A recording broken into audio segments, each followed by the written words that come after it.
Well, welcome to our event tonight. My name is Bruce Wang. I am the founding director for the Silicon Beach Innovation Lab here, and I'm also the director for UCLA Extension's digital technology.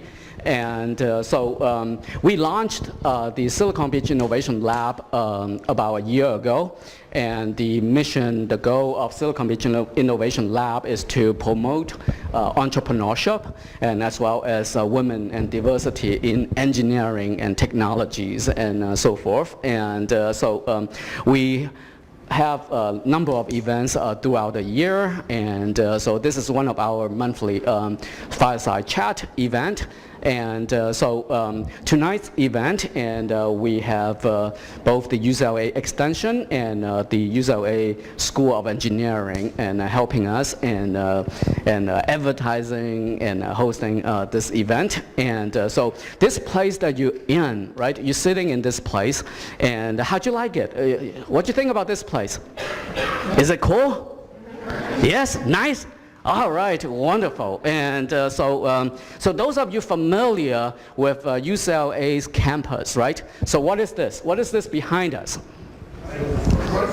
It's a Royce Hall, right? And so you didn't realize that you're actually in the virtual Royce Hall tonight. And without having to go out there in the cold and the chill, and well, welcome to our new space. We just moved in this space just a few weeks ago, probably. Well, me personally, a few weeks ago. Some people have been here a month or two, September, and so we took over the 16th and 17th floor. And so this is actually the first outside event that we have here in this space. And so we are testing it out and trying it out, and glad that you all you come here be the guinea pigs. And so it looks like pretty good. And so the reason that we are able to do it here tonight and at this space and is thanks to the what you call the landlord and our vice provost and Tom Ozer, and Tom is visiting professor at Anderson Management School, and but also our vice provost and a leading UCLA Extension. So I'm going to ask Tom to come up and say a few words and to welcome us.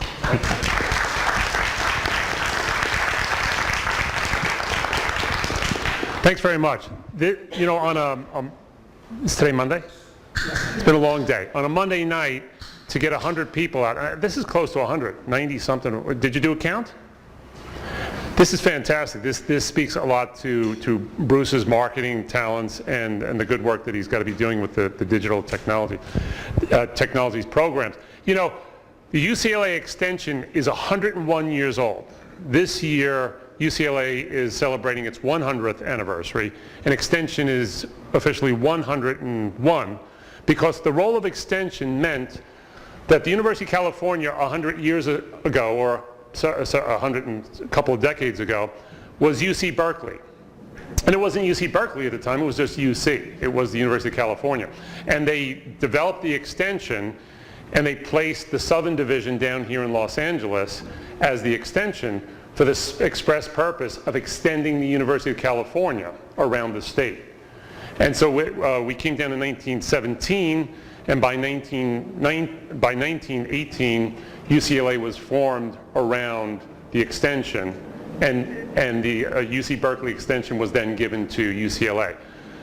In 1960, UCLA Extension went down to Irvine, planted as UCLA Extension, and then within 3 years, UC Irvine was created. So in the early 60s, Extension did its job of extending the UC. And this went on. And pretty much the UC is done. The role of Extension is now exposing all of UCLA's academic capabilities and desirable courses to adults of all ages. We open up the catalog, not every course, but enough interesting things to serve everybody.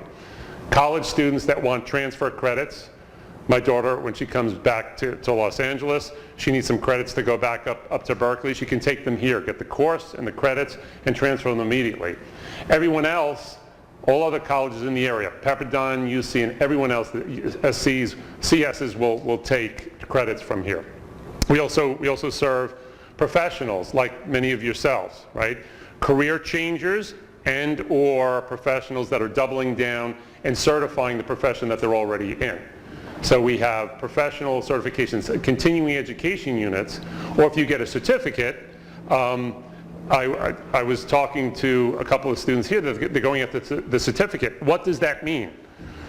Not everybody has the time or the inclination to apply to UCLA and just double down on another whole graduate degree. But we track the courses that you take, they're graded, you get a transcript, and you only have to take 6 or 8 courses and you get a certificate of study, carrying the full weight of UCLA within the University of California. It's a great opportunity. You can go anywhere you want. You can go to General Assembly, you can go to cross campus, you can go to all these other things. They can give you all kinds of great things, but they can't give you transferable credits and a transcript and the gold seal of the University of California. So I really do appreciate it. How many people here are currently students or relative recent completers of the digital technologies certificate? Yeah. How many people here are professionals from industry just here for the collaboration and the conversation in the area of data and so forth? What the heck are the rest of you all doing here? All right, so I'm gonna leave it at that, except to say that Bruce has done a phenomenal job with the digital technologies programs.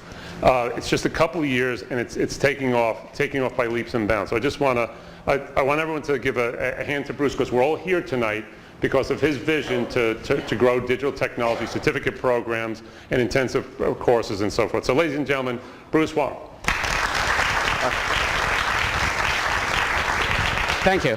And well, speaking of the certificates and all those kind of things, and so tonight's theme is data science and entrepreneurship, right? So we're going to talk a lot about data science. We're going to talk about entrepreneurship. It's all data science related. And since we're doing that, and I had the opportunity to visit one of the class in the classroom, one of the classrooms just a few weeks ago, and so I saw a group of students and actually working on in our data science intensive program, and and they were showing me some of the stuff that they have done. Right, this is just 3 weeks into it, and they were doing some very, very cool things. And I say, wow, we're having this event on data science and entrepreneurship, and we definitely want to showcase some of our students and to let you see what they have done in just a few weeks' time, right? And so tonight we have a 3 group of students, and very quickly they just want to show you what they have worked on, and then after that, then we're gonna do the fireside chat, right? Okay, all right. Where are my friends? All right. Thanks, Bruce. How do I get this up?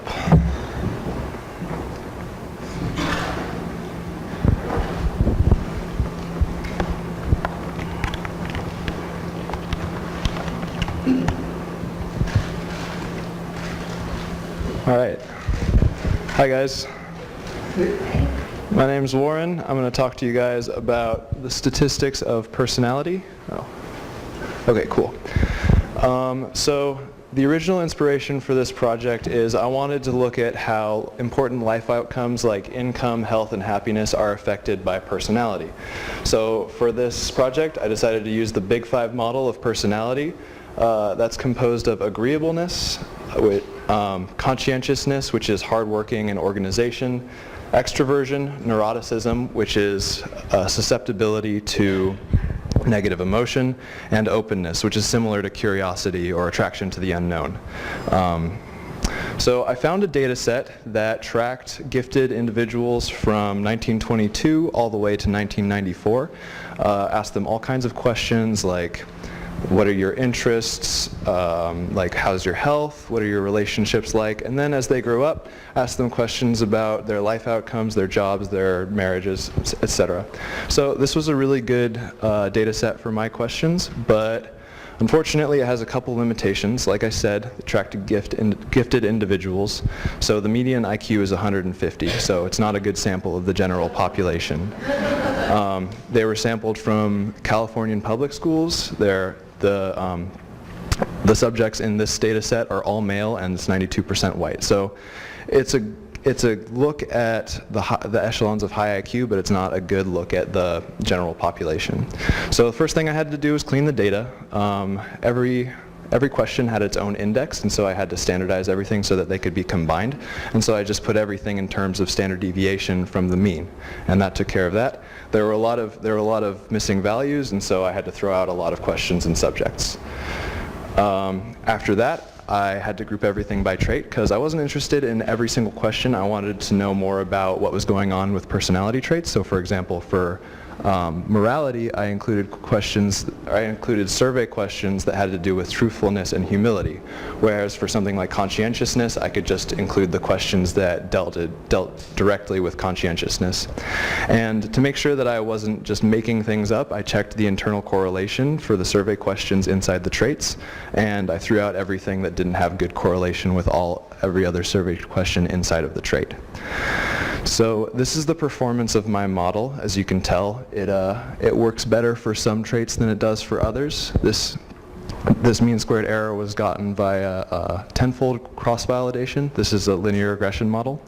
So I want to talk to you guys about some of the personality traits. I'm not going to do the big five because the big five has been done to death by psychologists, but I want to take a look at some of the other stuff I was looking at. So everyone wants to be popular, right? So this is a quick guide on how you can do that. In popularity, I included questions like, is your child popular with other children? Or asking the subject, how social are you? Popularity scales with physicality, so people like to go outside and play. Optimism, leadership, happiness, health, and agreeableness. So I can't say what is the causal factor, I can only say that these are correlated. So physicality, which includes amount of physical energy, talent in dexterity, and interest in outdoor sports, correlates with popularity, as we already mentioned. And I was surprised to see that it correlates with language skill. It also correlates with extroversion and health, because going outside is a healthy thing to do, and healthy people go outside. It correlates with optimism, and it correlates negatively with IQ. So I guess all the smart people are inside studying. I also wanted to look at leadership as a personal quality, which I thought was pretty interesting, that it scales with traits that you would mostly consider, like you would expect that to scale with leadership, like conscientiousness, confidence, morality, popularity, and perseverance. But I was also glad to see that it correlates with openness, so I guess being a flip-flopper isn't so bad. It's important to be able to incorporate new information. And of course, everybody wants to be happy. So happiness correlates negatively with neuroticism, which is not that much of a surprise, and it also correlates negatively with language ability. And I think that might be because people who are good in linguistics tend to think a lot, and people who think a lot might be prone to rumination. A good example might be Ernest Hemingway, who was a great writer, but not a very happy man. Happiness also correlates with extroversion and agreeableness, which I think speaks to the human need for socialization and a community. And it also correlates with morality, so that's a little extra incentive for us all to be good. So I had a lot of fun exploring this data set. I'm looking forward to refining my model so I can figure out what personality traits lead to a high income. Thanks guys for your attention.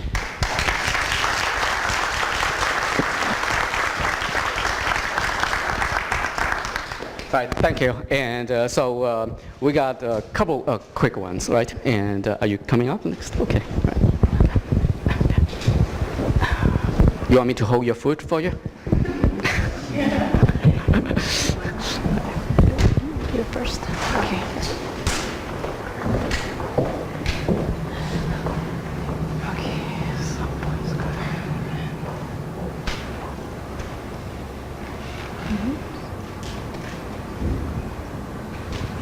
Yeah. So, there. Okay. Oh, okay. No, it's fine. Up here. Oh, that's this. Yeah. Okay. So, hi everybody. So we are current students of the UCLA Intensive Data Science Extension Program, and we just wanted to show a little bit of what we learned so far from our program. My name is Lori Kim. And I'm Cindy So. Our project focuses on the question on obesity. So you kind of want to know, what is obesity? Obesity is actually one of the categories of weight that's determined by BMI. Here we have like the 5 basic weight categories. So we have underweight, normal, overweight, obese, and extremely obese. To calculate BMI, basically you take the weight in kilograms and then you divide it by the person's height in meters squared. So we were interested in we were interested in BMI and seeing what factors would affect BMI and seeing if there's a trend in if there's a trend in the U.S. So we started by collecting data points. We wanted to kind of analyze and oh, thank you. So we look for data through CDC, the USDA, and the United States Census Bureau.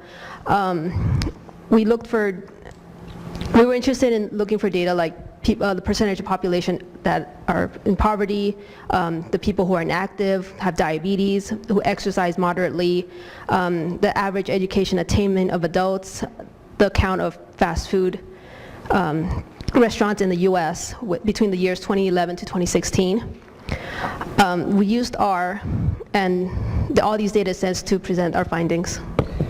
So what we found was that if you look up here, there's a subtle increase in the percent population of people who are obese from 2011 to 2016. So for example, sorry, we have to actually exit out of this. And if you look at our interactive graph, we have here Arkansas, North Dakota, and Nebraska have there has an increase in the percent population who are obese. So if you look here at North Dakota, we have 65.1% in 2011, and then 2016 you have here the 68. North Dakota went up to 68.8%. And then same thing with Arkansas. So if you look here at 2011, it shows us that it starts with 64.6, and then in 2016 it goes up to 68.3. So in general, you can tell that we also did a box plot, and we showed the average increase of the U.S. percent population of obesity from 2011 to 2016, and you can see the gradual increase here of the average. Okay.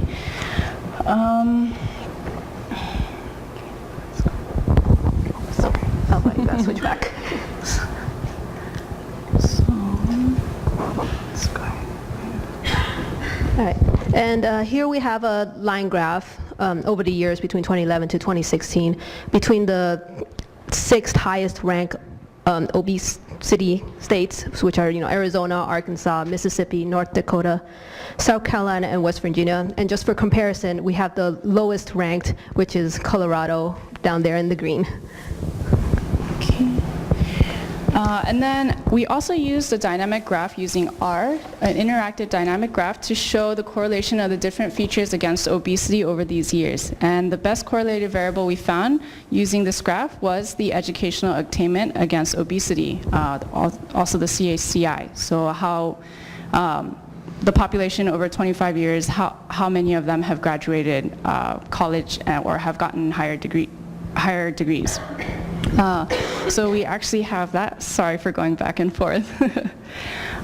We actually have that. But not that one.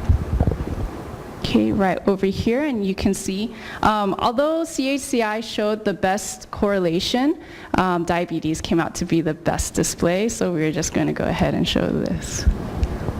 Okay, so this is by state, and you can see here on the left we have obesity on the y-axis and diabetes on the x-axis. Okay. Okay, so you can see here Alabama is one of the states that we chose.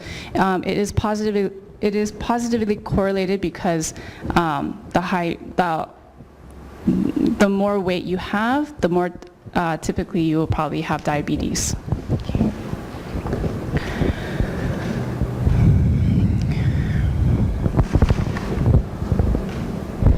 And here we have our regression analysis. This was actually the best one that we have. So what we have as a response was obesity, and then we had independent variables for inactivity, poverty, and CHCI. So what we found out was that two of our variables were actually statistically significant, being inactivity and CHCI. You could tell by looking at the t-values. They have like 6.669 and negative 6.224 respectively. So which makes sense, because with inactivity, if you're not moving as much, you kind of gain more calories, and then when you gain more calories, you gain more weight. And then we have poverty over there in the negative with like not as significant as the other two at negative 3.05. And then finally we have the CHCI, which is a negative 6.224, and you can see here with this coefficient that it does so this is statistically significant in pulling the obesity down. So the higher educated you are, it will pull the obesity down. And so, yeah.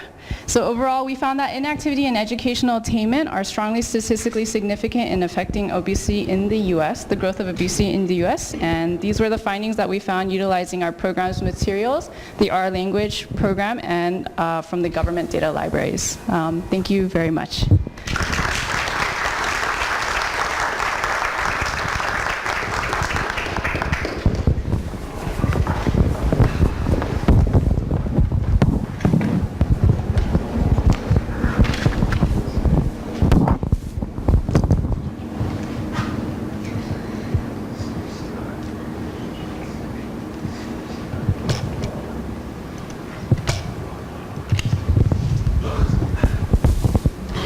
Hi, good evening, everybody. My name is João de Paula, and I'm a UCLA student, extension student. I'm here today because over the summer, I decided to follow my heart, quit my job, and change it to pursue a new career. Today starts week 7 of my life. So why data science? Let me fix this real quick.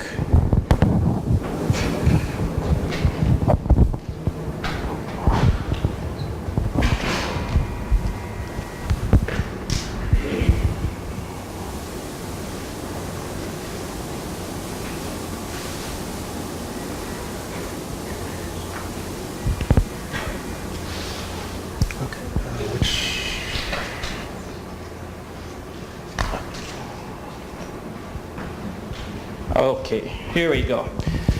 So once again, this is my new life, right? Week 7, over the summer I quit my job and I'm following my heart, pursuing a new career.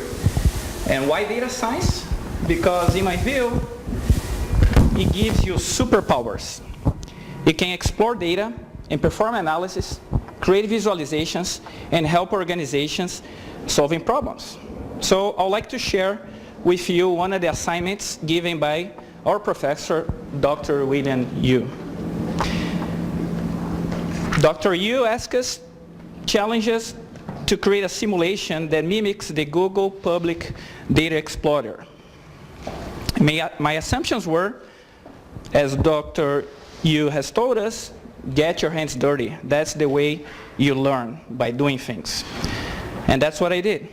In my research, I found a roadmap that I could use for this assignment. It turns out that R has more than 10,000 packages, and I found a few that I could use in this project.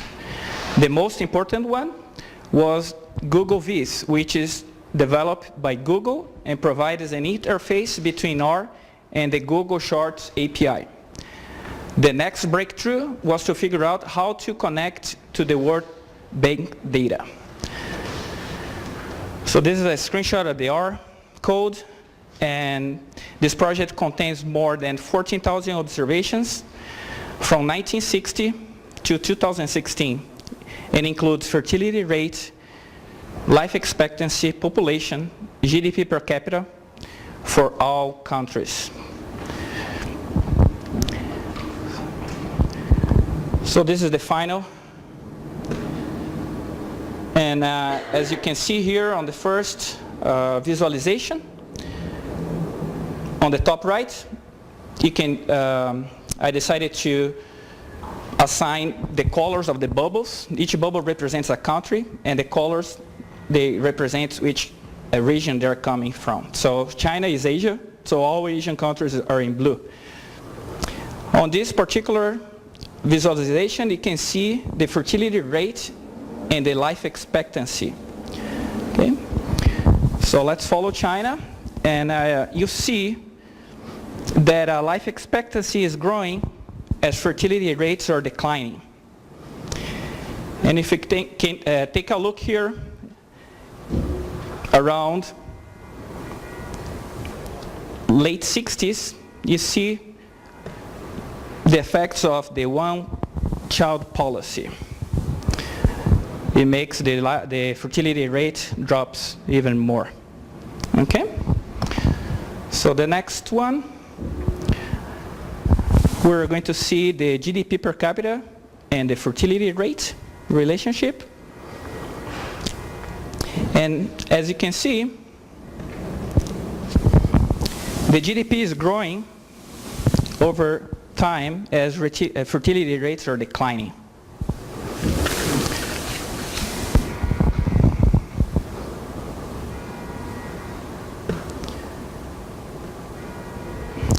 So right here, it shows the GDP versus population on the log scale. And you can visualize the relationship between the population and the GDP. Okay, let's do it again. You can notice that the bubbles are bouncing in place. That demonstrates the population growth steadily, while the fluctuations on GDP, while there are fluctuations on the GDP because changes in the economy. And the last one, I chose fertility rate and life expectancy. So larger GDP equates to higher life expectancy. And you can clearly see the effects on the wars. And let me replay. You can see that the Cambodia genocide in the late 70s, when the life expectancy drops sharply.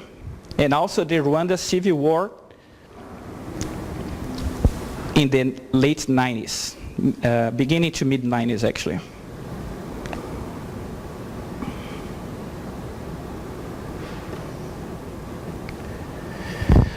So my next project, this is a draft.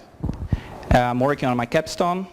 It's going to be a creation of a dynamic visualization using R, showing the evolution of the total jobs in the tech industry for LA County from 2005 to 2017, using the spatial data from the City of LA data portal. As you can see, data gives you superpowers.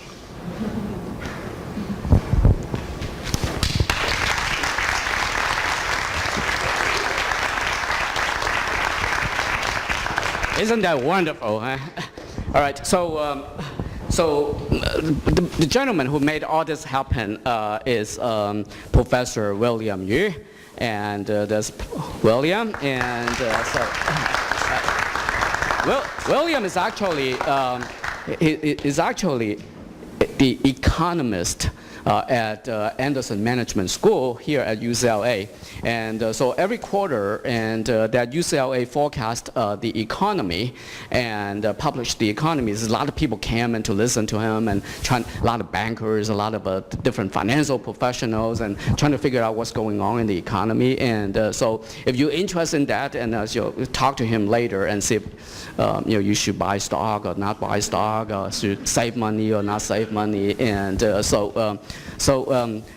he also teaches the business analytics, the master of science, master degree, master of business analytics at Anderson, but he's our lead faculty here for our data science program, right? So tonight that we have several industry leaders, and we have thought leaders and in data science and entrepreneurship, and come to join us and for the Fireside Chat. And so we have Jean Home, and Jean is the Senior Technology Advisor for the Mayor and here in LA, and she's also the Deputy CIO of the city of LA. And Jean works cross sections of innovations and open data and educations, and she got involved in a lot of different things. And she's also a senior consultant with the World Bank, and that she works with governments and throughout the world, and to build robust open data ecosystem and ensure transparency. And she was the evangelist for data government and for data gov and for the US and White House, leading collaborations and building communities with the public, and that educations and developers and international and state governments in using open government data. And she was the chief knowledge architect at NASA JPL, and driving innovations through social media, virtual worlds, and gaming and collaboration systems, and including award-winning NASA public portal. And she's a fellow of the United Nations International Academy of Astronautics, and she is a distinguished instructor here at UCLA, and she also teaches for us. And Jean got involved in a lot of things, and but the most important thing, she is also a Bruin. She's one of us, right? And so we also have another speakers and joining us tonight for the Fireside Chat, and that's Gladys Kong, and Gladys is the CEO of Uber Media, and so she's an expert in mobile technology and data solutions. Gladys is dedicated to innovating and developing new ideas within technology startups, and since she joined Uber Media as the Chief Technology Officer in 2012, Gladys has been responsible for taking Uber Media from social media app development company to a leading mobile advertising technology company, and recruiting one of the best data science teams dedicated to consistently producing data solutions that anticipate and respond to today's diverse marketplace. And so she went from being a CTO and to being a CEO at Uber Media, and so prior to that, and she was a VP of engineering at Snap.com, and Vice President of Research and Development at Idea Lab, and where she helped create numerous companies, including Evolution Robotics, and Picasa, and X1 Technologies, and many more. And she holds a BS degree in engineering and applied science from California Institute of Technology.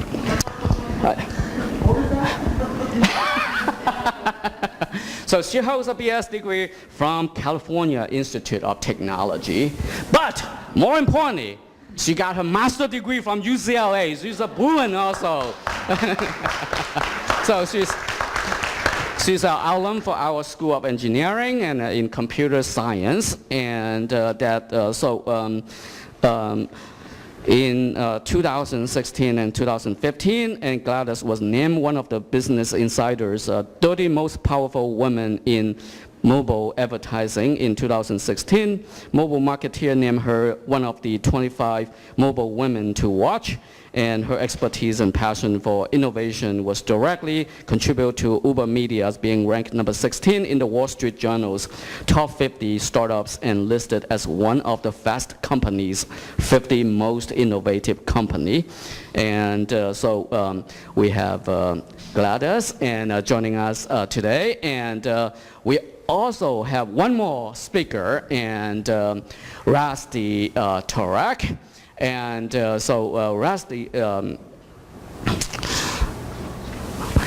is employee number 4 for Gmail. Employee number 4, right? And so for that G company and Gmail. And he joined Google when he was 18 years old. When he was 18. When you join Google at 18, employee number 4, the rest is history. And so he started 7 companies, right, in total. Started 7 companies. And today he's a founder and CEO of a company called PAX, where they use data science and data analytics and helping artists, content creators, and to manage performance right. And for movies and sound and music, and so they help them to manage the performance right. And his company also helps government, I guess, using data analytics and data science to uncover child pornography. And so we have 3 very successful experts in the field of data science and entrepreneurship. And so please help me to welcome our 3 speakers, Jean, Rusty, and Gladys. Okay, all right. Well, thank you for joining me. And so as we said that the mission for the Silicon Beach Innovation Lab is to promote entrepreneurship and women and diversity in technology, right? And so I like to start and with the question that career question, right? And before we get into all the heavy-duty data science and things like that, and we want to help women diversities and in technology and engineering. I think that one of the most important thing is mentoring, right? It's mentor. And in your early career, as you're getting into this field, do you have a mentor? And who was your mentor? I'll start. So when I was growing up, this wasn't a field. So like data science wasn't a thing. I think that it's interesting to try to find mentors along the way. So my undergraduate degree was in biochemistry and English, which made me a great storyteller for that aspect of data science. And my master's degree and my soon-to-be PhD are in information systems. So I had a slightly different pathway here, and I followed sort of what one of the students said about following your passion and just following your heart forward to the places that I thought that would make a difference. When I look at who mentored me along the way, it was actually my most important mentor was a UCLA Extension professor. She's the one who got me into teaching.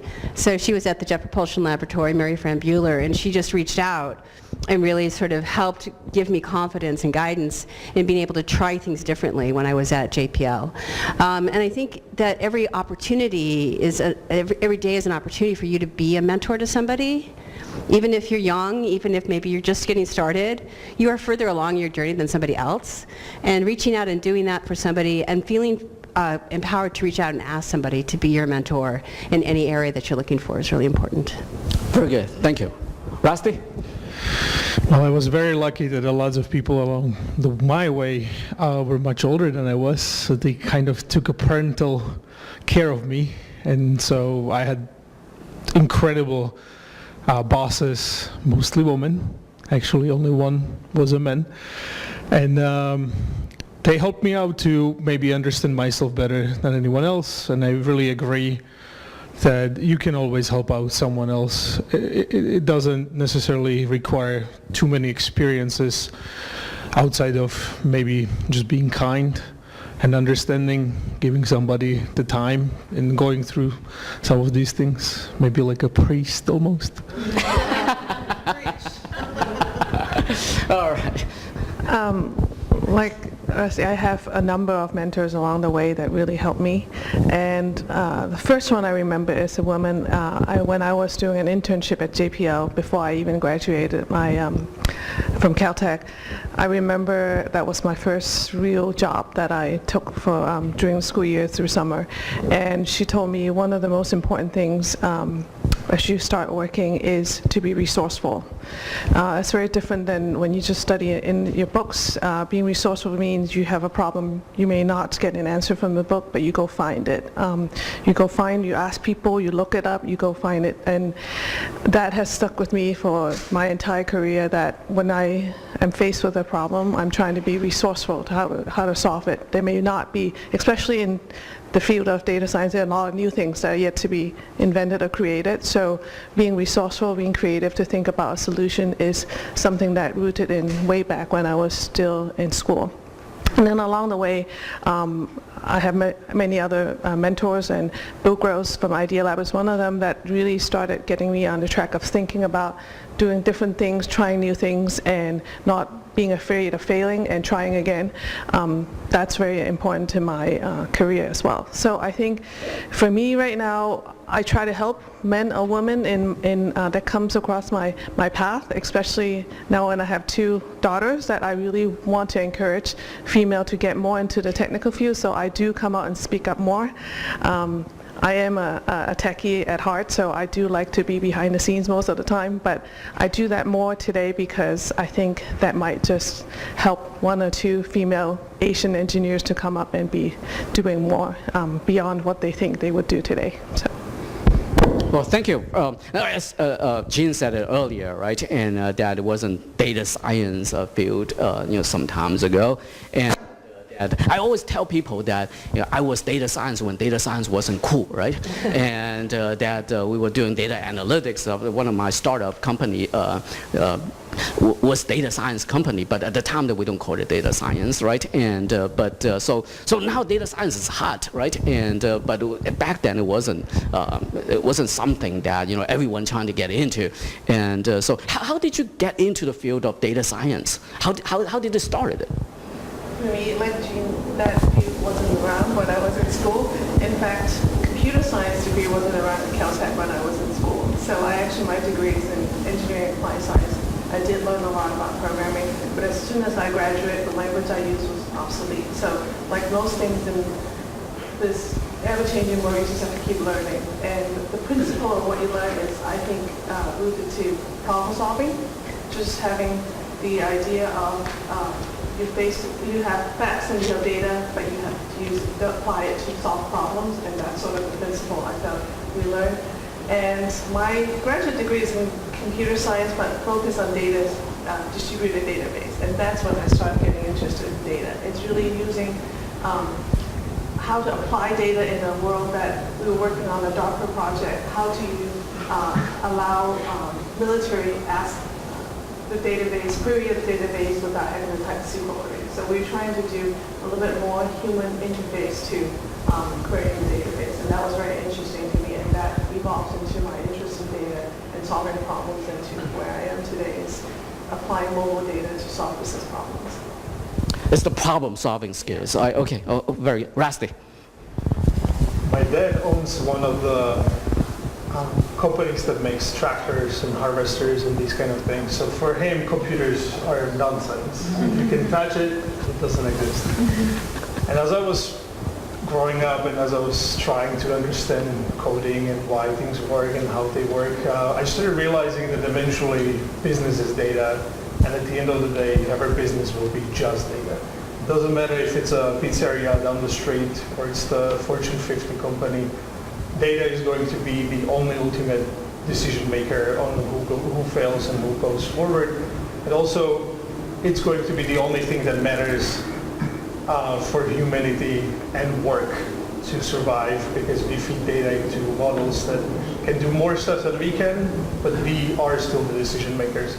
And so when I joined Google, one of the major things that I was told, if you need to use humans, you already failed. But data was always the one that we had to use humans, and kind of attracted me to that part that I still am useful. You always require a human, right? And so, Jean. I came to it from a completely different perspective.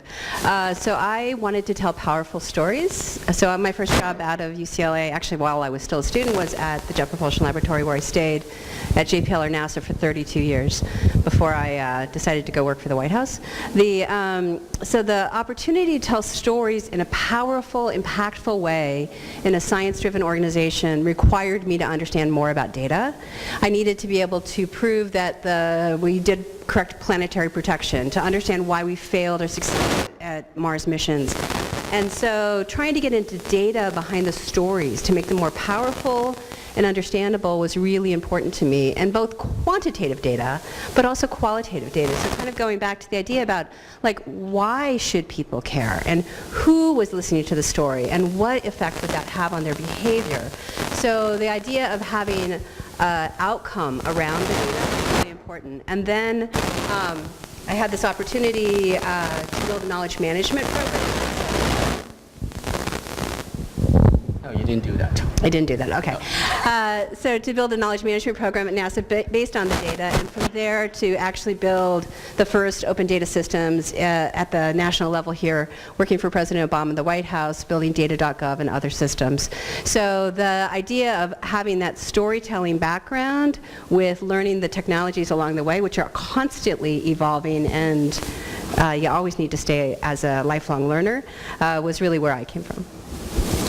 So Jean and I had the opportunity to collaborate and on different occasions, and so I know that one of the things that you look at, at the city of LA, right, is homelessness. Homelessness. How can you use data science to help in solving the homeless problem? So, how many people live, work, or play in LA? Okay, how many people cross the paths of at least one homeless person today? Probably the same number of hands. So we are one of the most impoverished counties in the country. We have the highest food insecurity in the country, in the city of Los Angeles, and we obviously have the highest unsheltered population of homeless people. So trying to understand that problem and realizing how many resources we've applied to it means that we're not doing something right? So I mean, we're housing people, we're building homeless shelters, we're really right in the midst of making a complete tidal change in that, but there's still something different about it. And so the idea of data science around homelessness is not sort of like what is the most effective housing configuration, but really how can we stop people from becoming homeless in the first place? Let's just change that entire idea around. So if we can do predictive analytics around the risk factors of who could potentially become homeless, and then help them before that happens, before that tragedy befalls them. So we're working actually with the UCLA California Policy Lab here, and the LA County and LA City homelessness projects to try to understand where we can better insert city and county services to somebody when they first reach out for help before it becomes the tragedy of homelessness. And that's one of the ways why data science can actually completely change a conversation where we've had difficulty as a government of solving the problem. Wonderful. And Rusty, and music and songs and contents everywhere on the internet, right? And so what you're trying to do is you're trying to help people to police the violators, or I mean, how do you do that? I mean, what are you doing with data science at PEX? Yeah, well, we built the search engine similar to Google image search, Shazam or something similar. We go out, we crawl the web, we find all the we identify it with the original assets coming from the rights holders, and then we try to convince them not to go after them, but maybe use it as a base for information. So one of the major changes with us over the years happened to the rights holders that they realized that maybe taking down content is not necessarily as productive as building up around the content and using it as a base for marketing and other parts. So we did tiny little part, but streaming in there is there where it is today because of us.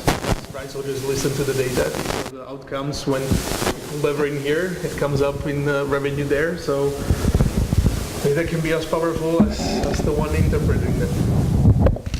Thank you. And Gladys, and I guess if you, your company, right, Uber Media, and there was a digital marketing, but you actually have a specific area that you focus on, like location analysis, right? Right. And so how do we apply data science to do so? Yeah, so we have mobile location data, like all of you have your mobile devices or multiple devices in your bags and pockets today, and essentially everyone is walking around with a supercomputer in the pocket, and you leave a lot of traces, backgrounds behind, especially a lot of applications today require you to turn on mobile location data, and you opted in to share that.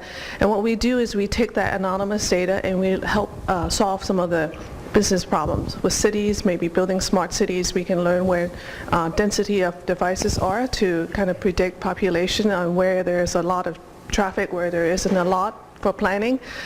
For businesses, you can look at this is the amount of foot traffic I'm getting for all my stores. Can I see what the foot traffic my competitor is getting across the street? That's something that's really difficult to get until today, where you can actually see that type of data. There are a lot of applications, and I believe because this type of data is so new, we're just scratching the surface of how we can use it. But that's what my company specializes is taking this data and apply it to solve business problems. Data science is such a big word, right? And that some people are still confused about the differences between data science and data engineering, right? And so what are the differences?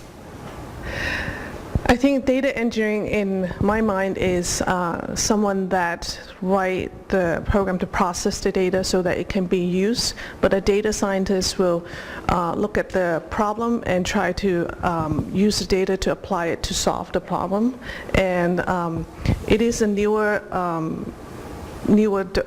realm of profession, but it's growing, and a lot of data scientists didn't come from a data science degree. We have a lot of data scientists coming from chemistry, biology. As long as you're in a field that require analytical skills and you're not afraid of numbers, this is an area that you could, apply to. Anything after? Very quickly, data engineering is in plumbing. Yeah. So data scientist is a chef in the kitchen, combining ingredients. Hey, there's nothing wrong with plumbers. So, I agree with your, yes, exactly. I agree with your definitions, but I think that both have a huge role to play. So how many people have ever had to clean up data? Probably had to clean up data today, right? So if you've had to clean up data, you start to get a real appreciation for good data engineers who are creating systems that either help to normalize data, help to aggregate data, help to federate data, help to do that plumbing that is really critical for data scientists to be able to do their work on top of it. So I think they're both really valuable fields, and they're both expanding fields. So what should our student be? Data scientist or data engineer? I think depends on what you like, right? If you like the processing and make sure data is cleansed and filtered and aggregated properly before it's being used, or if you like to think about creatively how to apply data to solve a problem, it really depends on what you like. Like Jean said, I think they're equally important in our company. We have equal number of data engineers and data scientists because we need both to do what we do. Yeah, data engineering is for the ones that really don't want to do the math, but like coding. Data analytics is on the other side. I think as were mentioned before, the languages are evolving almost on a weekly basis. Now we're hundreds with thousands of frameworks. Who can remember all of them? But the benefit of data science is once you learn SQL, you can do almost anything. Data engineering is more about the nitty-gritty of the languages, trying to understand what's happening. both are not only equally important, but one cannot function without the other. So they are usually even treated as a single step in every company dealing with data, but you do need both. So it's probably a decision on the side of the person. So, given what you do, right? Given what you do, and that in data science and applying the data analytics skills and to whether solving homelessness problems or managing performance rights or doing digital marketing, and what would you say that is the number one skills that you are looking for? What's the number one skills that that is critical to do what you do? Well, we're hiring, by the way. So the City of Los Angeles is hiring. We're building up a new data and predictive analytics department. We have data scientists and data analysts is what we call them in the city speak. Data analyst positions starting to open up in all sorts of departments from the zoo to the airport. So if you're interested in working in and around the City of Los Angeles, come talk to me. And the thing that we hire for is kind of goes back to what you were saying, is the ability to figure out how to solve an unsolvable problem, right? So don't be shy about trying to really attack something that's complex. Figure out, like using the scientific method, how to break it down into something that can be analyzed, understood, made less complex, and then start to figure out small solutions to this bigger problem. So I'm really looking for somebody with creative problem-solving skills who has enough familiarity with tools to figure out which is the right tool in the toolkit to use at that given moment. But I'm not necessarily looking for the absolute best programmer. Those are more data engineer roles. And I'm not necessarily looking for a person who, you know, is like the R specialist. I'm really looking for a person mostly who can problem solve. Rusty? I could sum up the same thing as a courage. Courage to go down the rabbit hole, dig deep into the data, trying to figure out if there's something that nobody thought about.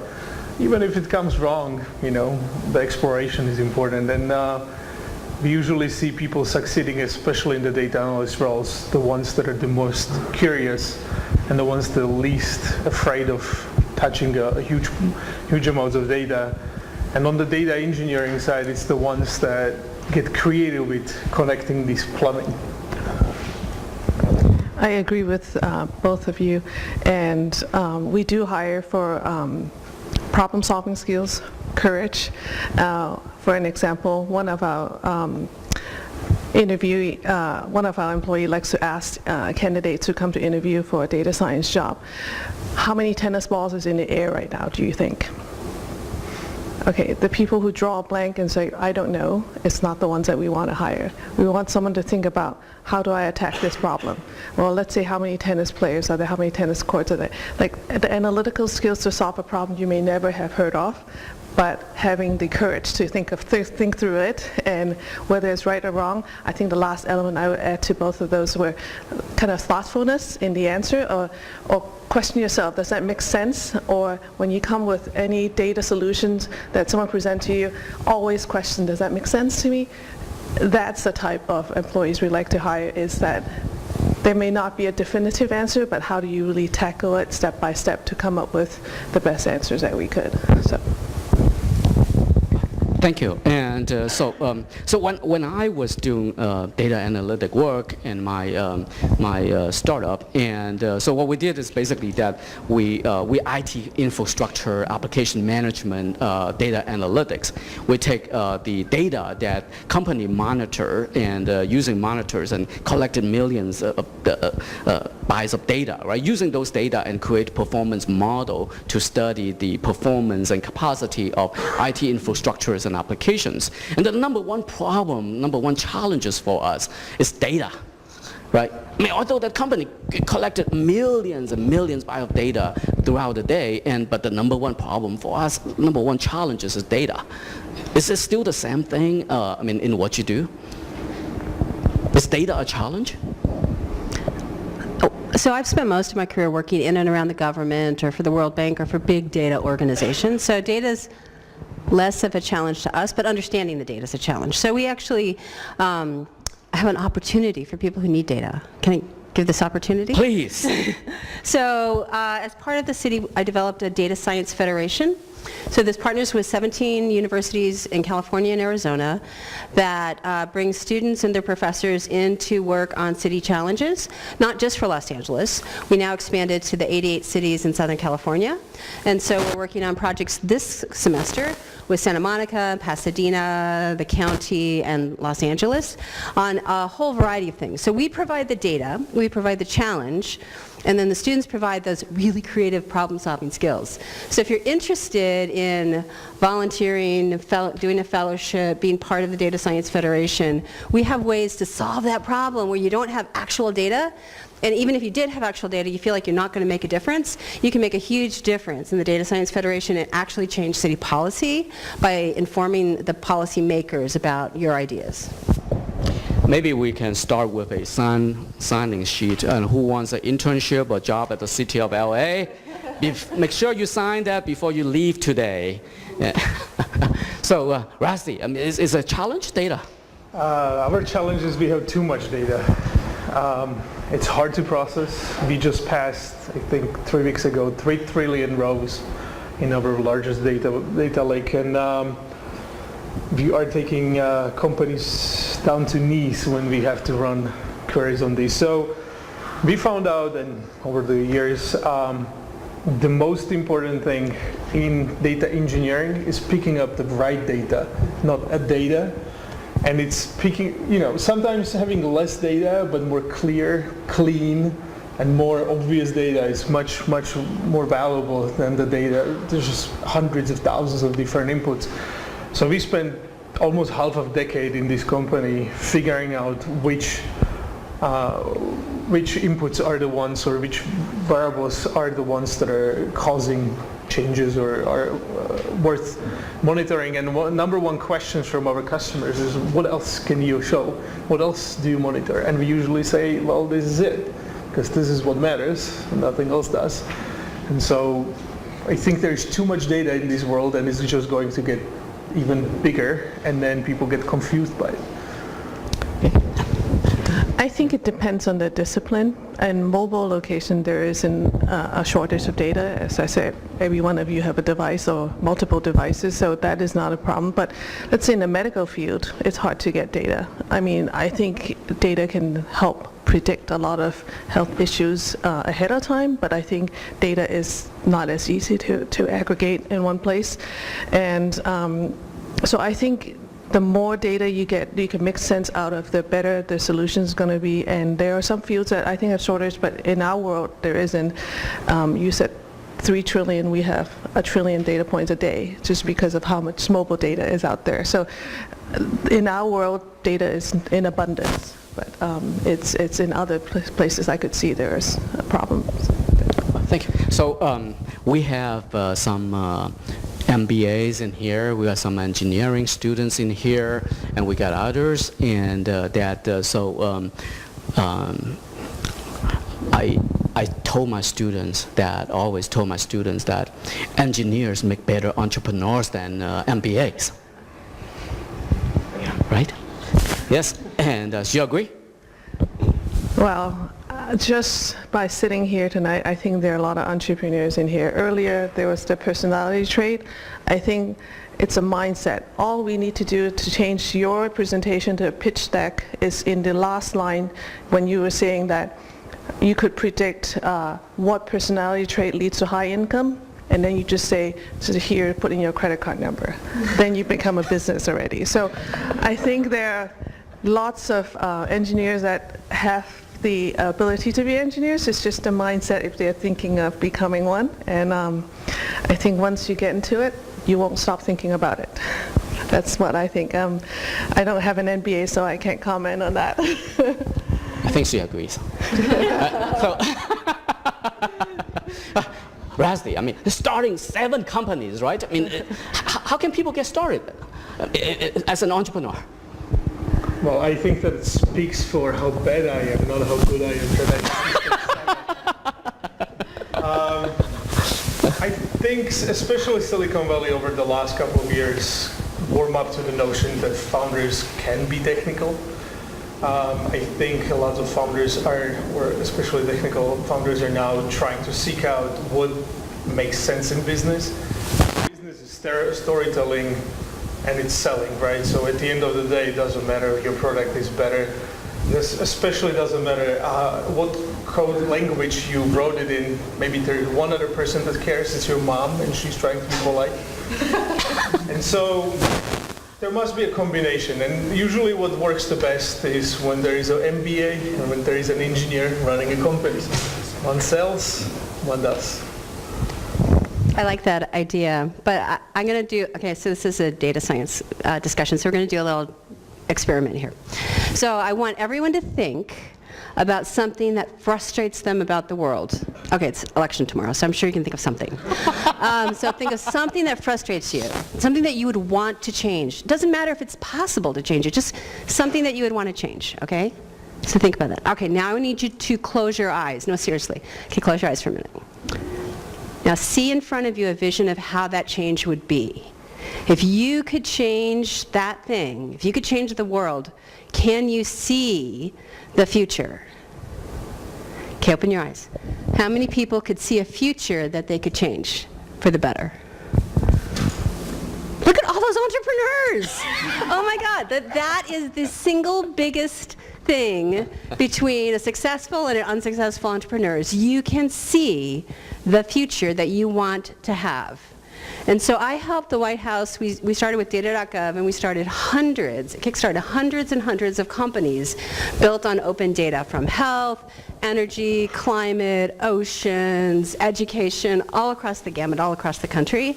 And then I did the same thing for the World Bank throughout Central Africa.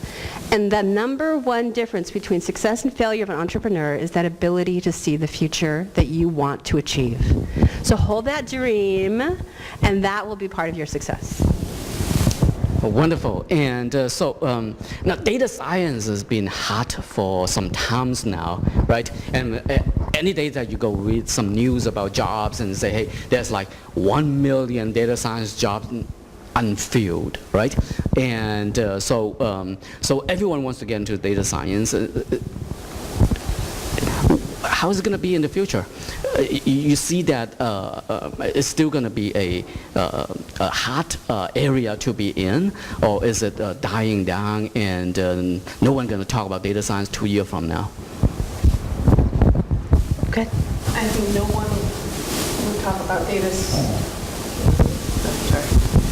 I don't think anyone will talk about data science like it's a wild thing. 2 years from now, I think every business is going to apply some data to their decision making, and it's going to be a common thing to talk about. It's not going to be a huge, it's going to be a growing field, but not like a wild new thing anymore. I think it's going to be much more common. In the last couple of years, I already see a lot of rapid growth in businesses adopting data and data science field growing. I think it's only going to be continuous and become a very common occupation. I predict a future where every single person is going to have to know data science. So the same way, so can you imagine getting through school right now and not understanding like how to use a computer? Like getting through high school, right? There's like basic tech skills that, believe me, when you're my age, growing up, like they didn't even exist. And so that's going to be the future. Everybody's going to need to know basic data science to have a job, because a lot of stuff's getting automated, guys, right? Autonomous vehicles, robotics, machine learning, AI, it's all over the place. And so human intelligence is what's the future. I think data science is going to be a course in every curriculum across the university. Excellent. Rusty. I said it earlier, this is the only field that will matter.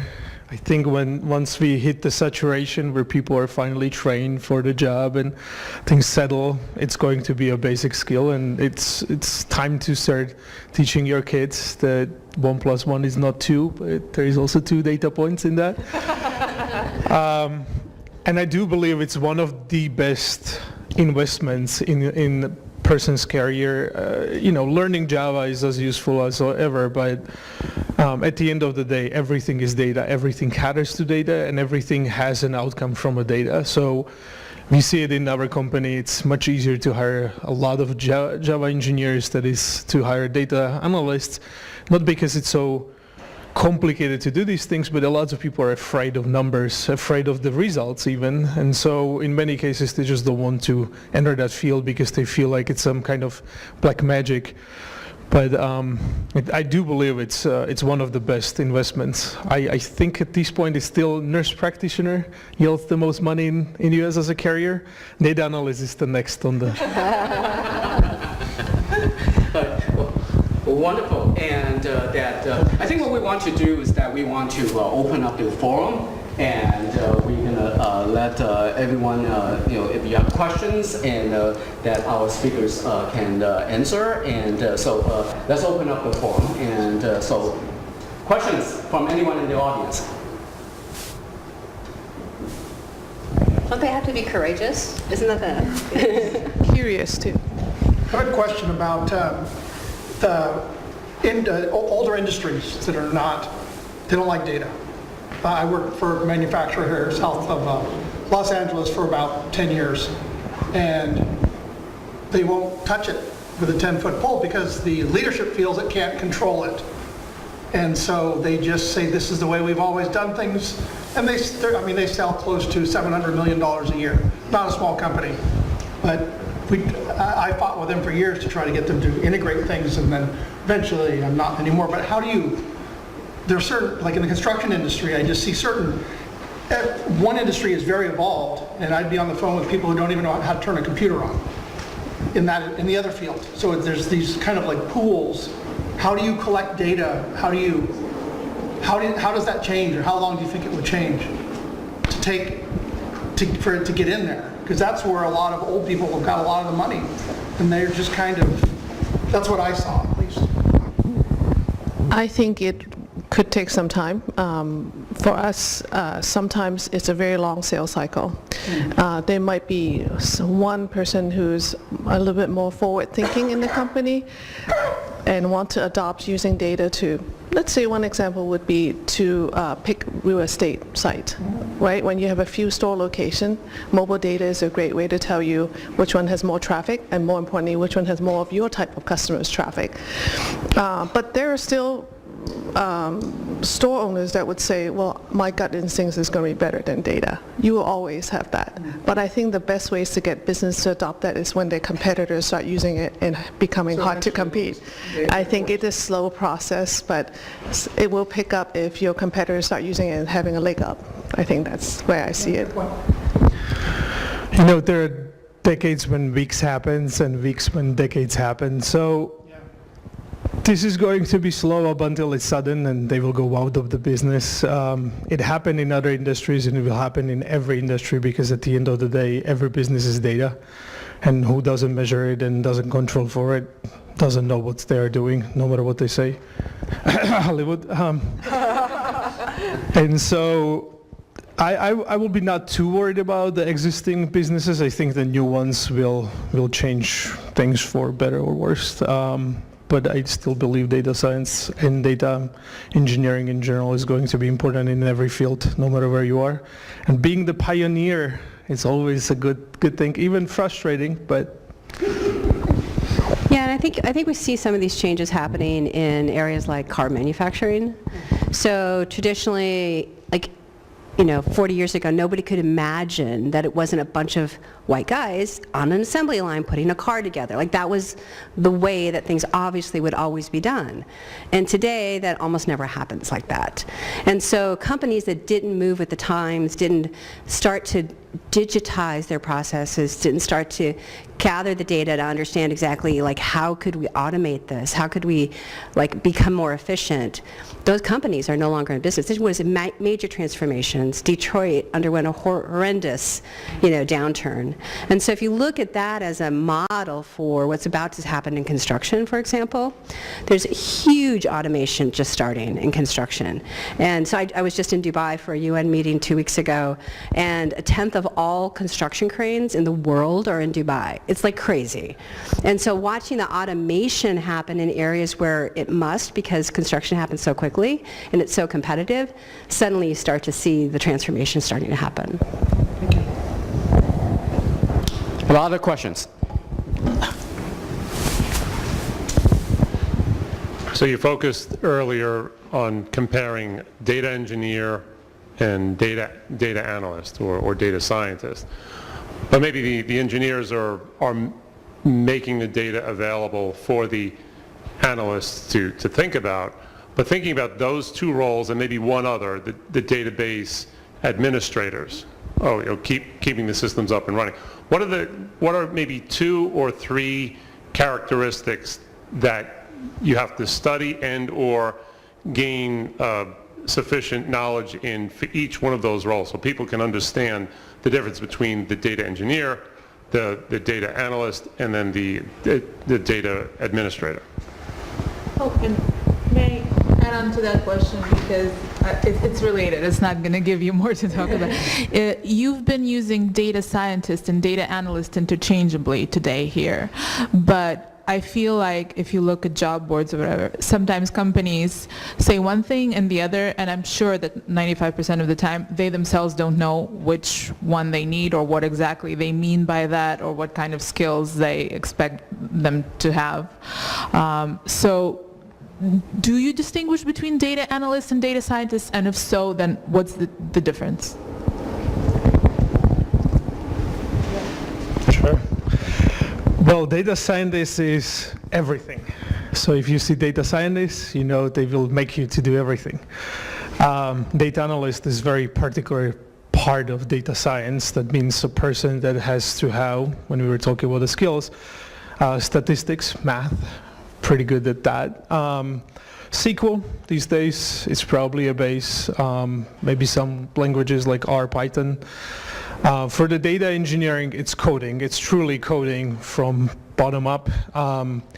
It's connecting one line to the other or connecting pipelines. And then there are a couple of other very specific roles like database architects, people that actually do manage and create these silos where data are then stored.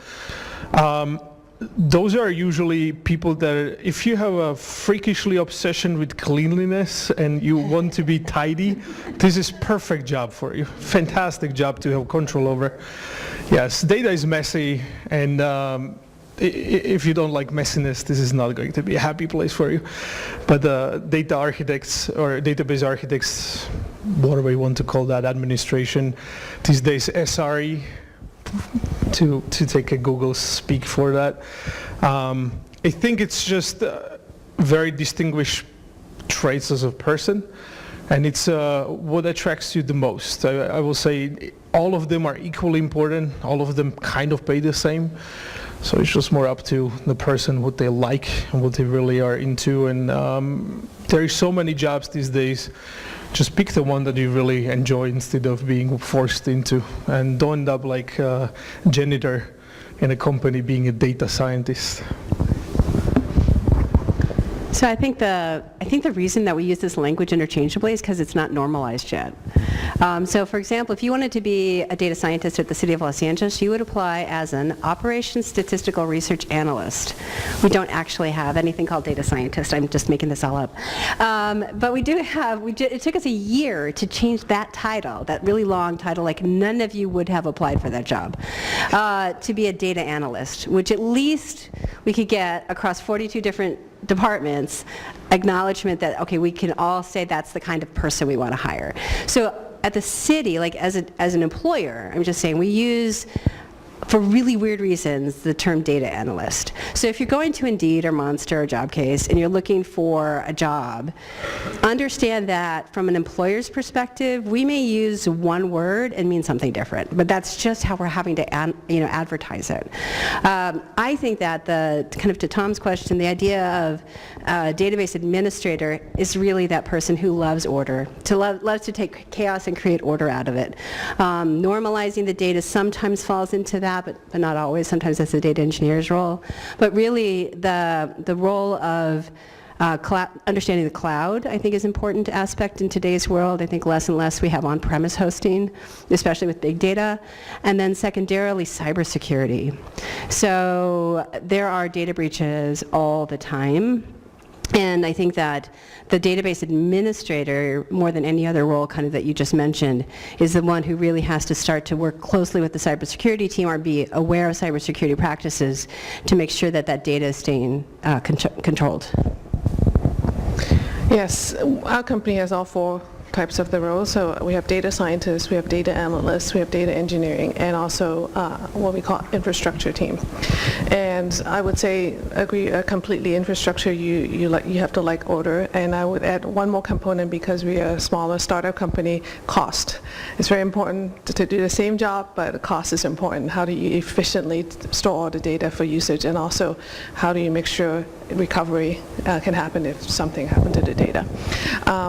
Data scientists and data analysts, in our definition, the difference is data scientists do create solutions that maybe for the first time. They do innovate and create solutions that may or may not exist. Analysts usually run the data and create a story to tell the story out of the data. So there's a little bit difference in our company, where data scientists may create or patent some new solutions that we have, but analysts typically don't do that. Data engineering, definitely programmers. That you need to love coding to be a data engineer. We have a question. Hi, thanks for taking my question, and thanks for speaking with us today. My question is, so we've heard a lot from y'all about the kind of amazing kind of growth of analytics, especially in more of the innovative and the startup space. Is that where the future of analytics is going to be, because of how fast and adaptable and flexible startups are? Or is there room for a larger, more mature corporations to really, I guess, grow in analytics and catch up with that?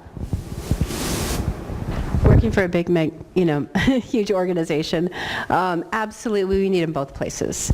So some people get attracted to working in a large organization because you have access to lots of data. I mean, all three of us are saying we have a lot of data to work with. But also some people like to work for big organizations because they can be part of a bigger difference, right? It just kind of depends what you want to do. If you have that vision in your mind that we just played, for the future, and you really are passionate about changing something in the world, maybe that's the entrepreneur. But I think depending on what kind of organization you want to work for, there's tons and tons of opportunities, whether it's as an analyst or a scientist, or exactly how the organization describes it.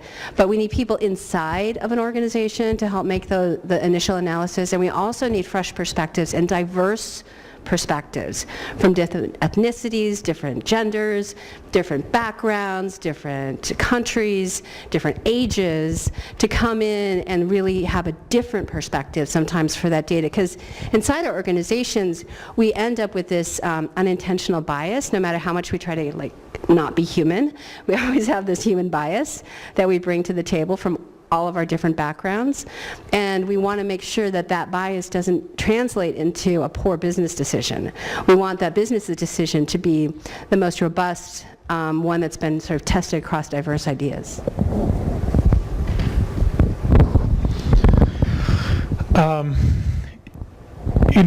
Code doesn't make product doesn't make business. What big companies have is customers, what startups have is everything but. And so I think both can win in their own way. I saw large companies being able to reinvent themselves in new lingo, and I saw small startups taking down almost the largest companies that are out there. It really depends. I think what matters is you need to know who you are. Big companies are about politics and navigating human relationships, but you have a stable paycheck, usually 9-to-5 job. Startups about working 100 hours a week, and paycheck may come, may not. You made it so attractive to join a startup. Come to the city. I would add that I think the attractiveness of a startup is, if you want to learn multiple roles or have a little bit more exposure to different things, a startup is a great place, because inevitably sometimes each role has to kind of wear different hats. But in a larger organization, you're more a specialist. You dive deeper into your area of specialty. One very important thing that was just said, maybe just extend on that. If you want to change career, startups are the perfect places. They have no other choice but you. Startups are not picking employees. Employees are picking startups. So if you want to go from sales to COO, that's your perfect place. And startups have the benefit of you will really try everything, and actually you become very much more attractive to the large employers when you show up and say, I work for this tiny little company called Uber. I don't know if you heard about it, you know. All right, we have a question on there. Thank you guys for all coming to speak with us today. So I had a question because a few months ago I just finished my MBA, and one of my classes that I took got me interested a little bit in Python. And so I've been looking into data science, especially the UCLA course, and I just wanted to know what advice you would give in terms of the benefits that having an MBA and then also complementing that with data science skills would give me or give people in general when going into the job market. And also if someone was applying to one of your companies or the city of LA with more business skills than data science skills, then what would you be looking for in terms of what value they can bring to your company or what skills they would bring into your company? Well, from my company, when you tell me you know Python and you're interested in data and you have an MBA, I immediately would think you will be client-facing because you probably can explain something to our customers better than if I pick a random engineer and try to explain, have them explain that. So I would think there is a huge advantage. A large part of data is to tell the story in a way that your partners, your customers understand it and to help them solve the problem. So I think that's a huge advantage. Yeah, and I think it's great to have both. It's fine to have either, but it's great to have both, partly because of what Gladys just said about wanting to be able to communicate to the client, or to, in our case, the politician, because a lot of data engineers don't speak English, they speak nerd. And then a lot of politicians don't speak English, they speak politics. So, so it's nice to, I think a lot of data scientists end up being in that translator role between the technology team and the customer-facing team. The other thing, too, I think is that, I'm not sure I mentioned that the City of Los Angeles is hiring, but just in case you're wondering. So I think part of it is our most senior data scientist, his degree is in philosophy. So he's super bright, super smart, he's a problem solver. He got familiar with all the tech kind of a little bit like on the side of his philosophy degree, but he understands like the big question that we're trying to solve. I have a startup in Africa as well, and I think virtually none of my people on that in my private company have actually like a lot of really sort of technical degrees. They may have come out of data science boot camps now or starting to get data science, but they come from all over the spectrum. It's really, again, for me, it's about can you be brave and try to solve a big problem? Can you start to puzzle through it? Are you okay with taking a risk and failing and then picking yourself up and then taking another risk and succeeding? I just very, very briefly want to adapt to it. Maybe not becoming data scientist is your path, maybe just being a business or in business and sales in general, because knowing how to deal with data gives you incredible power. I have that almost on daily basis when one of my colleagues asks me a question that I have to dig out from our data because they cannot do it themselves. Can you imagine that you can sit there hours and hours going through books and data of company that you work for or you just started, and you understand what's going on and you are able to pull it out without anyone's help? It's a superpower that can help you and give you a huge ahead of everyone else. Can I add on that? Yeah. So the specific question that you asked was, you have just completed an MBA, and he's asking, what's the value potentially of studying Python, in particular, perhaps in the context of data science? So I just want to say is that I didn't introduce this evening, but Roger Tornaden is the Dean of our Business Management and Legal Programs. And he runs a program, it's a week-long intensive, it's called the Technology Management Program, and where technologists come in for a solid week, and they sit down and they work on 4 out of 20 courses that they're enabled to study business strategy, to study business communications, leadership, dealing with difficult people, like technology. and so here's a case where technologists recognize to get a seat at the table in a different role is to learn the other mindset. I just want to say, if you have an MBA, probably one of the most powerful things that you could do for yourself is to study the programming. Because the programming will get you down into the very disciplined thinking, which is at the root of the language of the engineer, of the technologist. And so even if your goal isn't to become the data scientist, but you can take courses in programming, in particular perhaps in the data space, but also take some courses in just data structures and algorithms, and maybe a little bit about computer architecture. Then you can you can be a very valuable business partner to the technologists, because you understand the building blocks of how they think.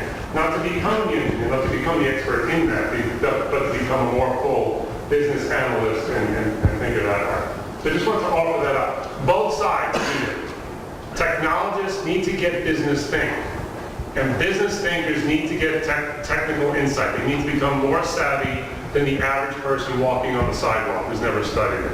So just think about that. Think about that.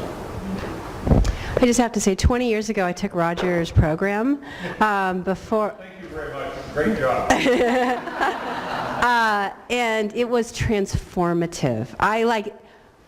Okay, I'm going to just make it, I've never admitted this in public before. I am afraid of numbers. So I was really afraid of numbers before I took that course, and then it kind of demystified the whole thing. And so that week was transformational for me. And so I just, again, kind of a nod to UCLA and the programs that they put out. The idea that you can, in a short amount of time, do something that completely shifts your view of the world and shifts the view of the possibilities you have in the world is some of the greatest parts of extension. I might say something if I may, since my name has been mentioned. Right. I don't think Tom knows this, so. Are you going to sing? No, I have a confession.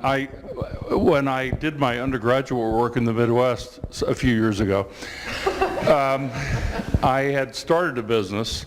It was a software business, and no one in this room knows Fortran 2 or Fortran 4, right? Oh, good. Okay. You're using it. We're peers. And I had the business background, and I had engineering as a major in business and engineering. Nuclear physics as it was some time ago. So you can imagine how long ago that was. I tried to get my MBA at the same school, and they said, we really can't give you an MBA because you had so many of the business courses, but we can give you an MS degree in operations research. Anybody know what operations research was? Okay, the group is getting smaller. So I began work that I considered data analytics at the time. It was actually refinery optimization using linear programming and simulation for Exxon Metropolitan Services after graduation, which was the research arm in Florham Park, New Jersey of ESSO, which used to be ESSO, it's Exxon now with mobile. And that really got me started to thinking about combining business, engineering, and at the time what I thought was data analytics. When I moved into the insurance industry, we had a great mystery about where hurricanes would strike and how much damage they did. So I worked with some consulting firms about simulating hurricane tracks through Florida using Monte Carlo simulation, doing thousands of tracks, using a whole bunch of environmental differences, looking at weather patterns over periods of hours, weeks, days, months, decades. And we actually simulated one of the hurricane tracks that went through Florida, and we rearranged our insurance portfolio based upon the track. And that was my zenith of combining business, engineering, and at the time analytics, but it was simulation. It was not really using what I would call big data. This is pretty big data when you're doing hurricane track simulations. I got to tell you, it's a lot of data, a lot of variables. But all this was sort of taken for granted. This was in Bruce's period where it was not chic. I was viewed as a geek. I was viewed as somebody who wasn't business, wasn't engineering, wasn't data, and no one talked about it. So I know very much the period where this was not chic. So now I'm listening to the chic period, and I'm saying, gee, we really did a lot of that before it was chic. So I'm particularly eager to see the applications of what is the modern data analytics, and particularly how it can be applied to marketing, segmentation, product development, and in some cases, in an entrepreneurial startup. I did a couple of startups, but I sold the companies. I got kind of bored. When I built it, I wanted to go build something else, so I sold what I built. But the issue when you're generally developing a business by yourself is it takes all of your time, emotions, and you become a very narrowly focused person. And it can be dangerous because you could be developing a product that is so carefully developed, it is so much in detail, it has so many moving parts that you want it to be perfect, applicable across a universe. The market maybe doesn't want that. They want a simpler product, they want a cheaper product, they want 3 products for 3 different markets. So data analytics, in my view, has a lot of challenges, and there are a lot of iterations, because the first or second analysis of whatever it is you're analyzing, that could just be the starting point. And you have to get deeper and deeper and deeper and try some different hypotheses. And the data may not give you the hypotheses. You may have to bring some people on board who know a little bit about creating products that maybe you don't know, or a little bit more about interpreting the data. So it turns out to be a real team. But I think it's a very exciting area now. So I'm silently sitting back here listening, relaying it back to the old days. And no one would know Russell Akoff, right? He wrote books on operations research a long time ago. Remember Russell Akoff? Okay.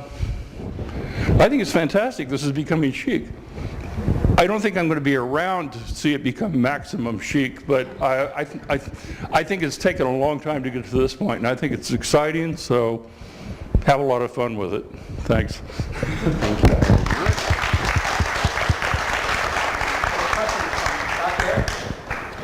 Thanks, guys, for showing up and talking to us today.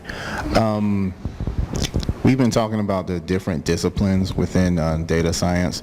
I was curious, how often do you run across like a full stack data scientist, someone who's like plumber and chef, as you said earlier? I think in a lot of startups that's what you got. Like you have to be, end to end. And when we started at the city, even at the city, sort of that senior data scientist person we had to be a bit of a full stack, because we had to prove the value of having that kind of a department first through the Data Science Federation, and then we can get the budget to continue the department and grow it and expand it and institutionalize it. But I think that if I can find full stack folks, then those are definitely the ones that are rising to the top of the list. For us, I think the closest to full stack is our chief data scientist. In the early days of the company, he would program his own algorithm and put it in place. Years later, we would regret it, but but that's speed. It's important in the early days. And our CTO is a great programmer, but is not as fully trained in data science. But I think those two would be the closest in our world to have a full stack. I think we are lucky enough that we are big enough that we don't have to see these people much. doing everything means you know nothing, and so it's very good to have people that specialize, and in startups, because I'm not only the founder, but I wrote most of the code. I am the full stack everything, and that's what it looks like. So specialization gives you an opportunity to think, and I think it's not about slapping data together, it's about sitting on them, especially when you're trying to understand something complex and trying different angles. And so the specialization gives you that opportunity, the time, the space. And so I'm very happy that we have no more full stack people anywhere. Yes. So as leaders in data innovation, sorry, can you? Hi.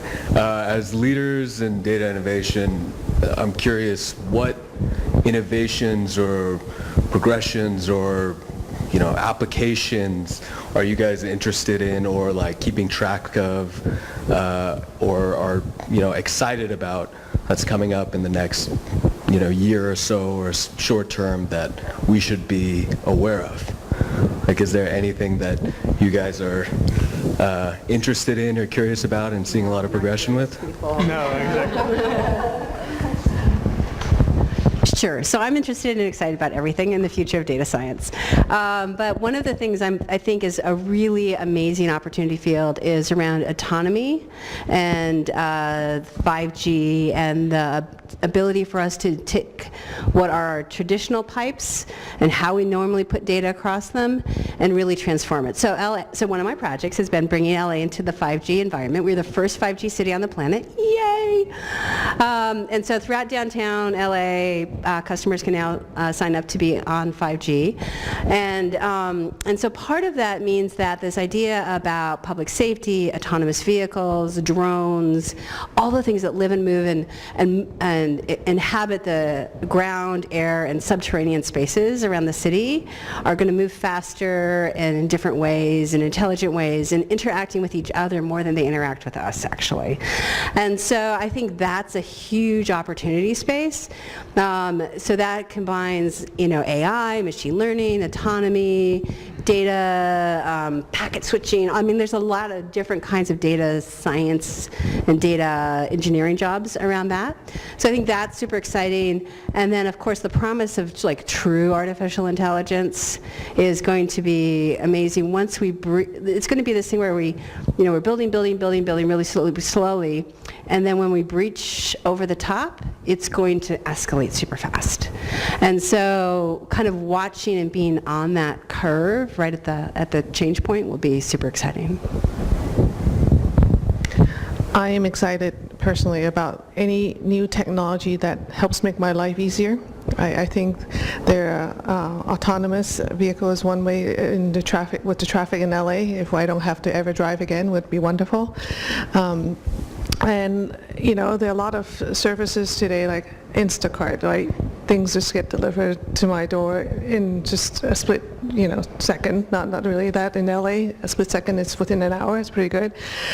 Things like that, I think, with technology makes life easier is what I'm really excited about. I think AI would have a big part in that. Data would have a big part in that, and I'm just excited to see what comes. Well, I personally think that no matter what you are excited in, data is transforming it. And so I think that's what it's to be excited about. Me personally, I'm so interested in so many things and so many diverse things that it's almost impossible to name them. And I really, truly hope I will not be alive when AGI hits. I don't want to be house cat for robots. Hi. So I'm a student with the UCLA Extension Data Science program, and we've really gotten the chance to look at a bunch of different techniques or modeling techniques. But my question is, as a data scientist, not you guys, because obviously you're also doing a bunch of other things, but for a plain data analyst or data scientist, what would be the regular day-to-day work? Is it always to work on bettering the models, or is there other things as well that you would do? Because I mean, we've gotten to the chance to, as I said, touch on the models, and then at some point it becomes more art than science. And so improving the model can be tedious, but I'm assuming that if I can make a model and a simple model in a week, then after a few years working on the same algorithm, it might get more, looking for dust of like results.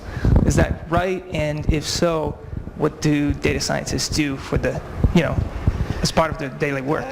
For us, I think Rusty said it earlier, we're a startup, so customers are important. So what the data analyst team, data science team really work on is what the needs of our customers are. So it could be pre-sale, putting together a package to show off how our data can solve our customer's problem, or satisfying a sale that we have already sold and put it together and package it so that it became an automated solution for our partners and our customers. So it varies a little bit, but usually is a practical problem instead of, in our world, it's almost impossible to say spend a year and figure out how to do this new thing. It's just not practical in our world. So I would say a 3-month project is a very long-term project in our world. Well, we are lucky enough that we have enough revenue to have this R&D department, which means playing around with data. We have plenty of people working on whatever they feel like to present to us on almost weekly basis. We kind of judge if this is a commercial success or not, and we move on. So it really depends on the company and the position you join. One of the fantastic examples of this is one of the smartest developers that exists, Jeff Dean, who is now the head of AI at Google, wrote in his 20s, and by almost a coincidence, an algorithm that was looking at searches and estimating if people have a flu just because they're searching for something particular, and worked like a charm. And so it really depends where you sit and what you really are interested in. I think there are enough jobs today that you can really pick what you want to do. And so if optimizing models is what gets you going, that's perfect. We definitely need one of that. But if you are just in there to explore data, maybe city of Los Angeles will really welcome you. I think it's just really up to you. I think a data scientist's daily job is just super exciting. So the thing is, our data scientists, they are spending some of the time getting ready to testify to city council about some new finding or recommendation. Sometimes they're preparing presentations. Sometimes they're trying to go back to the original organization like the zoo to understand jaguar habitats better, right? And so they're trying to get a better sense, does that change kind of the outcomes of the data that we're looking for on, improving the habitat for jaguars. So all of these things are kind of throughout the day, you're constantly thinking about the outcome you're trying to achieve. Now that's just talking about regular predictable stuff or animals. You put humans in the discussion and suddenly the idea of creating an algorithm that you just start to dust off later. So then when we go back to the idea about homelessness and predicting who's at risk of falling into homelessness, because any one of us could.